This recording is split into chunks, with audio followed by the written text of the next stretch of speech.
You know, every year we get a chance to go up to fish in Northwest Ontario, and we fish for a real wide variety of different fish species.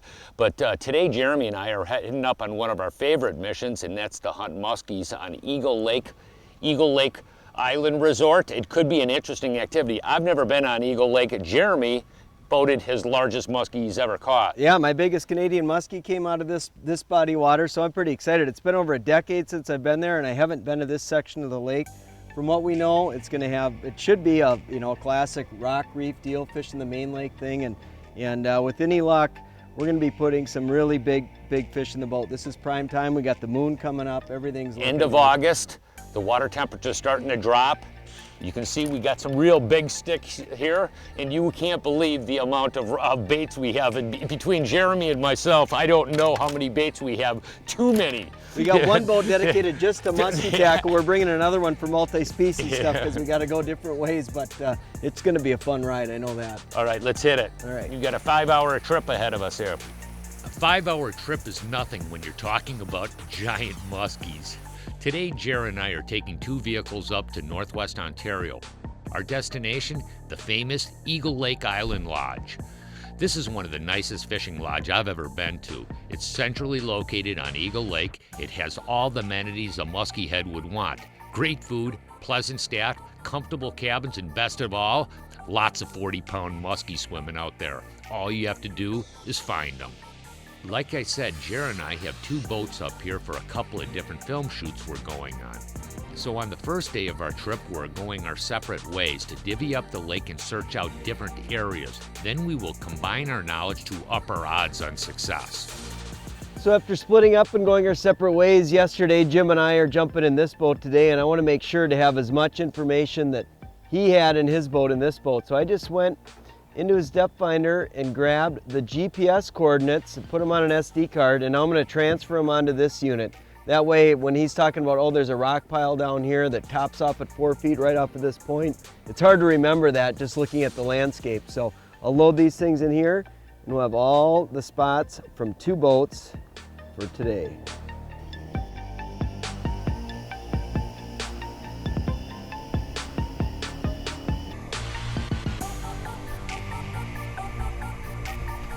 We put a lot of miles on, especially when we're fishing in Canada, fishing big water, wanting to see the whole lake. And one thing that's a real lifesaver on your back is a Smooth Moves seat system. And it's like air ride. I mean, it's just amazing on your back. And if you've spent any time in big rough water, you know how jarring that can be over a long ride. This takes everything away. It's awesome. It makes making the big run a lot more fun. When you move in, don't get so close. Ooh, big. There's a good one right there. Wow. Come here, buddy. Get her, Jimmy. Get her, get her, get her. I'm just gonna leave the troll going because I don't want to freak her out. She's still there?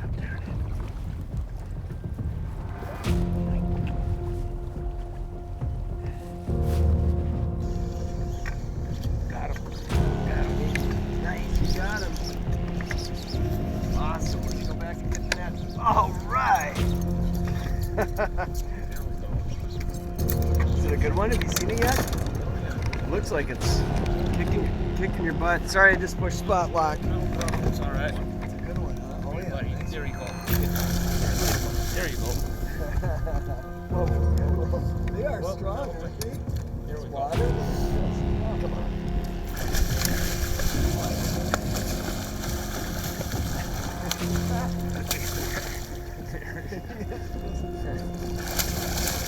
Oh, there you go. Oh, boy, he's a fatso. That is a fat couple. Look at this guy. Beautiful fish. Look at that. Look at that. Really pretty, absolutely. Oh, what a gorgeous fish. These things are so healthy in this lake. That's what Jeremy was saying. That's with the research that's been done. These are some of the fastest growing fish In this part of Ontario. Yeah, these fish grow really fast in Eagle Lake. There's a lot of food in this lake, a lot of shallow water habitat, a lot of deep water habitat, and a lot of food. You better get her back in the water. Come here, buddy. Oh, that guy, gone. If you want to have success in musky fishing, The bottom line is you got to put in a lot of time, regardless of where you're at. We're on one of the world's most premier muskie fisheries in one of the best areas in the world to catch muskies, but you need to get the timing right most of the time to catch fish. And I'd recommend to anybody that was coming up for a muskie trip, wherever it is, allow yourself at least a 5-day period. A week-long period is great, but if you get a 3-day window to go fishing or just a day or 2 days, there's a good chance you're not going to hit the conditions just right. But if you have that 4 or 5 days, 6 days, 7 days, and you get a chance to fish every day, you're going to be able to put stuff together. You need a little time to figure out what the fish are doing, what they're using, and then you need the timing to be right. You need some weather, you might need the moon, but stacking those odds in your favor are certainly huge. But the biggest thing I can say is if you want to catch muskies, put your time in and allow yourself plenty of time to get it done.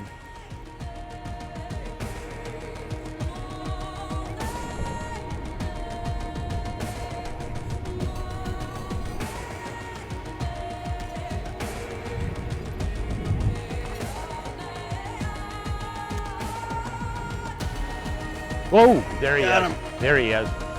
Boy, I saw him I come just out looked and hit down. it, Jer. I said, Jerry, you got one on. Yeah, I just looked at the, What? I just looked at the depth finder. Oh, is that right? Yeah, of course, but man, oh man. No, I turned around, I looked in back of it, and I saw the fish actually come up and hit the bait. Perfect. Well, the weather's moving in, and that's a good time to get bit. For sure, I think we're gonna be safe on these rocks when you're reef fishing. You really gotta pay attention to where you're at so you don't end up smashing into the reef. I'm gonna spot lock us, and that'll be a very useful tool. Okay, there we go. Bucktailing. You know, when it comes to covering water, we've talked about this a number of times, that the best tool to cover water is a bucktail. And it really does hold true. There's so much water to fish up here that you just need to fish a lot of spots, and to be efficient, this is a great way to do it. Do you want to come up here, Jim, and net her? Yep, I will as soon as I get her. She's barely out of the, hooked, Jimmy. All right, here we go. Okay, see, I'm all right. Let's watch that bag. Okay, whoa. She's been a tough little bugger. Just Yeah. pick the bag up. It's gonna Yep. get. Oh, there we go. There we go. Nice fish. Yeah. Another nice fish. Wow. Woo woo! Muskies in the net. There you go. All right, we'll just Yeah, put just her on leave the her down. cleat. Yeah, great. Mr. Pinky's produced Yeah. again. Yeah, nice. This I is saw a, him come out. It was really cool. This is a Jer- nice fish too. Yeah. Wow. Look at this one, huh? There you go. Wow, that is a great fish. Okay. Oh, that thing was a tough customer too. And this fish came on a giant island complex, and there's so many spots and so much to each one of those spots. It's a complicated subject. So we'd like to share with you how we go about breaking down water for muskies when you're chasing them up in Ontario. I like the old saying, how do you eat an elephant? Well, one bite at a time. And the same thing applies when you're searching for muskies on giant, complex lakes. You have to break it down into pieces to really understand it. Over the first few days of our trip up here, we looked at hundreds of spots. On the first day, Jeremy searched out a completely different lake basin than I did. Then we compared notes. Which part of the lake were the fish more active? Then we broke it down into different types of cover we fished and how we did. We searched deep weed beds without a bite. Both of us tried some transitional water, where there was some rock and weed cover mixed, and we did catch some small fish. Now we were out on the main lake fishing island complexes with multi-leveled reef structures around them. We are seeing fish, marking bait, and there is just a lot of life out here. It's the third week of August, and many species of fish will move out to the main lake basins. There are tons of big reef structures out here. The tricky thing is some are better than others.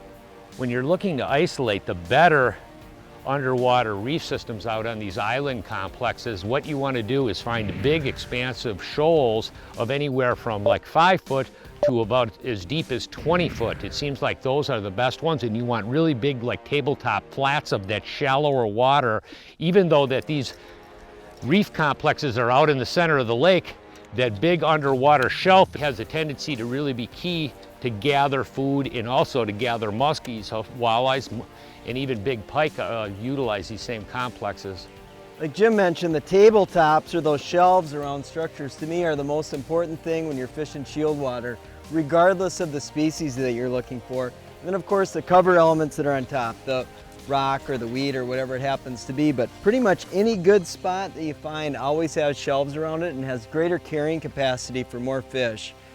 And one last thing is, when it comes to shield fishing, if you fish a spot that's really complex, that has lots of, it might have a saddle in between rocks, big flat shelf, broken rock, round rock, maybe weeds. The more stuff is in there, the more likely it is to catch a fish. And if you fish it once, twice, 3 times, 4 times, you don't get bit, fish it again. Fish it again. If you know that it's a good spot, keep fishing it, because fish can show up on those things anytime. And the bigger the spot, the more stuff there is, the more likely a big fish will show up at some point, and hopefully it ends up on the end of your line.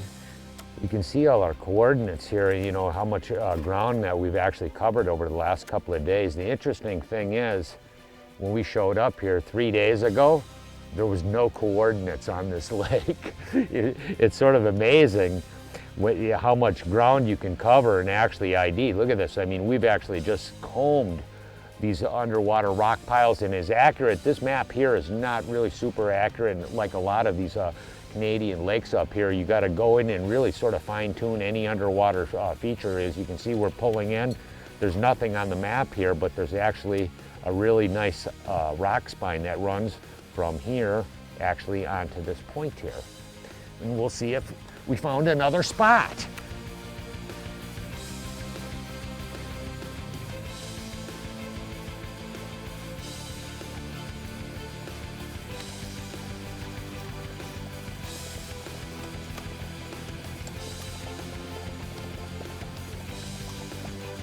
There he is. Got him? Nice, big one, Jimmy.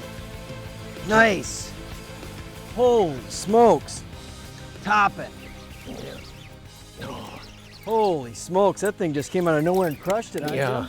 Jim? Is it a big one? Yeah, it's a nice one. We'll put it that way. Okay. Spot locked. Oh, there we go. Sweet. Oh, here we go. Oh, come here, buddy. Oh, she's not hooked that well. I'm ready. There you. Come here, buddy. Whoa, come here. There you go. All right. Whoa. I was gonna say, get her in the net pretty quickly. We only had her by one little hook on the back end of it. Cool.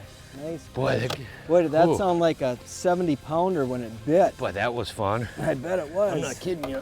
So Jimmy said it's my turn to throw topwater. Yeah. We've had quite the change in weather patterns, it seems, over the trip we've had up here. And this was a spot that earlier in the week we'd seen fish and things kind of slowed down. But the one thing is, we learned this spot pretty darn well. Nice fish, another beautiful muskie. We learned the spot and it made a huge difference. There's a rock pile that sticks way out from the island. And had we not known that was there, Jimmy wouldn't have thrown his topwater over it and caught this beautiful muskie. Boy, she really launched it. I know one thing, man. That thing was gurgling. Boy, it didn't. There was no follow involved. It just went crunch. Yeah, cool. Let's get her back, huh? Wow, that is a pretty fish. Jimmy, you want to release your muskie? No, you can let her go. That's fine. It seems like you actually did a good job on the unhooking. Boy, that's a pretty fish. Yeah, that is pretty. Spotted, healthy. Mm-hmm. Healthy. Wait till we get one of these things that's 4.5 feet long. See you, sweetie. There you go. Off to the races. Awesome deal. Tools in muskie fishing are extremely important, and there's a variety of tools you have. I'm talking about hardware type of tools, stuff you could get at the hardware store. In this case, is the long nose Rapala pliers. But here's some tools that you want to have on board in the boat anytime you go muskie fishing. And one of the most important ones is having a good deep net. This is the most critical thing for keeping the fish healthy and making sure you're not doing damage to them. This is a giant Stowmaster. The fish can stay in the water. It's not going to get hurt. You can do your thing, be patient. You don't have to be rushed. It makes a big difference. But here's some other tools that we carry in the boat anytime we hit the water. Good job, Jim. Yep. Right now we're on famed Eagle Lake hunting muskies, and whenever you go out and hunt top of the line predators like muskies, you have to have some really specific tools in the boat. And what I mean by that is tools to quickly unhook, release the fish as simple as possible. And what these tools are: number one, jaw spreader. Number two, long nose pliers. This is a Rapala, very, very long nose pliers. A pair of compound bolt cutters. We also carry, of course, the bread and butter hook file, keep your hook sharp, gloves. And another thing that's really nice is a long measuring device. This is one of the Rapala device. Yesterday, Jeremy actually had a muskie 52 inches, not quite the length of this stick, but most of it. When it comes to muskie fishing, there's no place on earth that's more fun to chase them than Northwest Ontario. It's the pinnacle of muskie fishing. The spots you get to fish, the way you get to fish them, the number of fish, the scenery, on and on and on. So if you're heading up to Canada to do your muskie trip, here's some tools that I would strongly recommend you have in the boat to catch these fish. First of all is the Bucktail. This is the best lure choice that you can make in the warm water period to catch a muskie. These things are easy to fish. Cast them out, reel them in, fish a ton of spots with them, and you'll most likely get bit. That's the absolutely best go-to bait. And when still talking about spinners, I would never come up here without having a good old-fashioned safety pin style spinner bait. This works in open water, but it's also a great tool for fishing around weeds. And a lot of times in Canada, the muskies get in those big thick weed beds, and you need a tool like this to get them out. Safety pin spinner bait.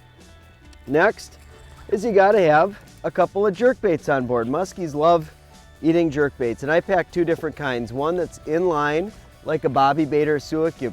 You jerk the rod tip, the bait goes down, and it comes back up, down, back up. Now this is more of a side-to-side bait where you snap the rod, boom, boom, boom, boom, and the bait glides back and forth. These can be great triggering baits, and they can also show you a lot of fish.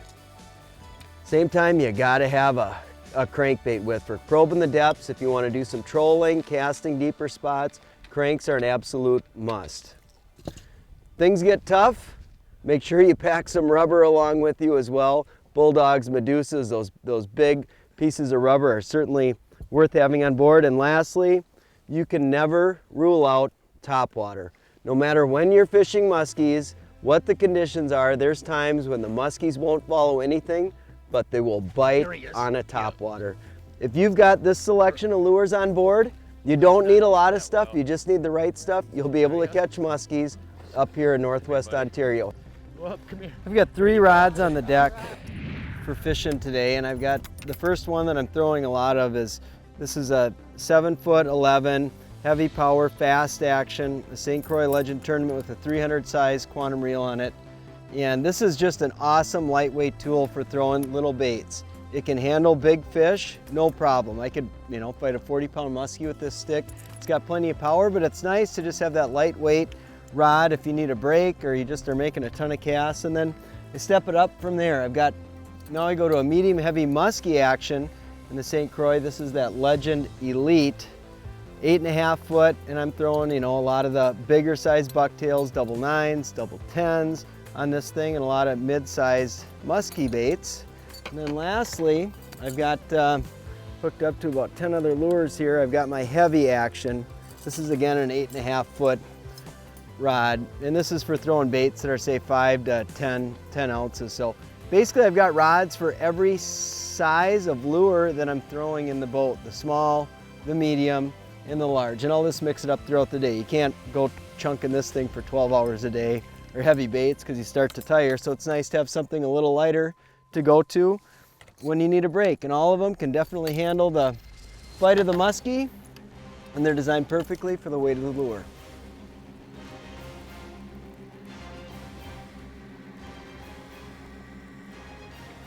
$36 for the day.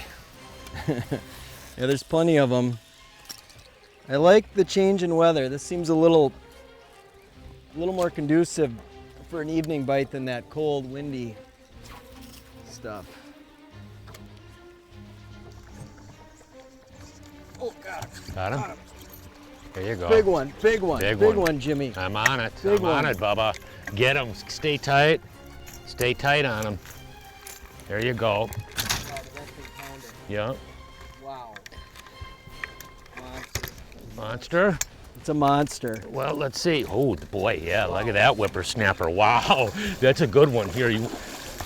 Whoa, whoa, that's a real one there. That's a whippersnapper. Whoa, that's a big one there. Whoa, I knew that when she hit it. I knew I had a hog. Yeah. The odd thing was like 2 days ago, 3 days ago, we actually saw a big fish on a crankbait on this exact same spot, and it's interesting. Come back a couple of days later, whether it's probably not the same fish on many of these structures. There's more than one fish on it. That's a big one. I know, I want to get her in the boat. Wow. Big fish, Jimmy, big fish. I like him. That's cool. We pulled up on that spot. Wow, did she smoke it, dude? Did she? Holy cow, the bait hit the water and she drilled it. It's a monster, guys. Here we go, Jimmy. Yep, I'm going to get her. I'm shaking so bad I can't get it. Well, Just don't miss. When no. she comes, do not miss. Yes! Yes! Oh, yeah! Look at that one Oh, there. I That's a wanted big one one. of those so bad. Yeah. Unbelievable. Here, Let where's me the see that pliers? thing, I can get Jimmy. Ochi. I can get her out. The hook's almost Oh out. my gosh. There you go. What a tank. Whoa. Whoa. There Wow, we go. is this a Canadian giant or what? Another giant comes out of Eagle. You know, we spend a lot of time fishing a lot of spots. We placed our bets on spots that look good. We fished them again and again, learned more each time, and eventually this is what happened. Unbelievable animal. Better get her I'm gonna back. get her wet. Yeah, boy, that's a beautiful animal, Oh. man.